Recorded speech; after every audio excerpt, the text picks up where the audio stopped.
பிரதமர் மோடியோட முகத்துல தோல்வியும் அப்பட்டமா தெரியுது. மேற்கு மண்டலத்தின் வலிமையான செயல் வீரர் நம்முடைய அருமை சகோதரர் செந்தில் பாலாஜி அவர்களையும் இதே மாதிரி தான் சிறையில் அடைச்சு வச்சிருக்காங்க. தேர்தல் நெருங்க தோல்வி பயத்துல செய்யக்கூடாதெல்லாம் இப்போ செய்யறாரு.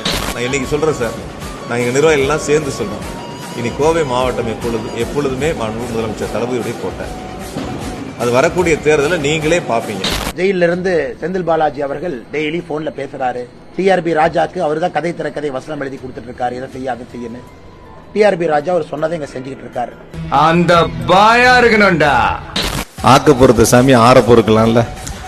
ஒரு செந்தில் பாலாஜியை உள்ள வச்சிருக்கலாம், ஜெயிச்சிடலாம் நினைக்கிறாங்க.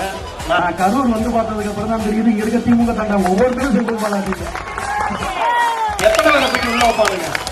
ஏதோ ஒரு காரணத்துக்கு சொல்லிட்டு செந்தில் பாலாஜி அந்த சிறையில வைக்கும் போதே நீ கரூருக்கு பயந்துகிட்டு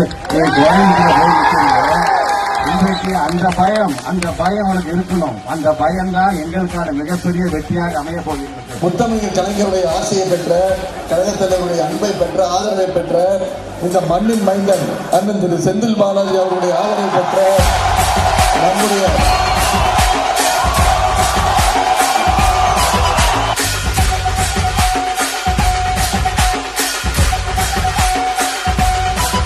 நான் ஒன்னே ஒன்றை மட்டும் சொல்றேன், நம்ம தான் ஜெயிக்கிறோம். நம்ம மட்டும்தான் ஜெயிக்கிறோம்.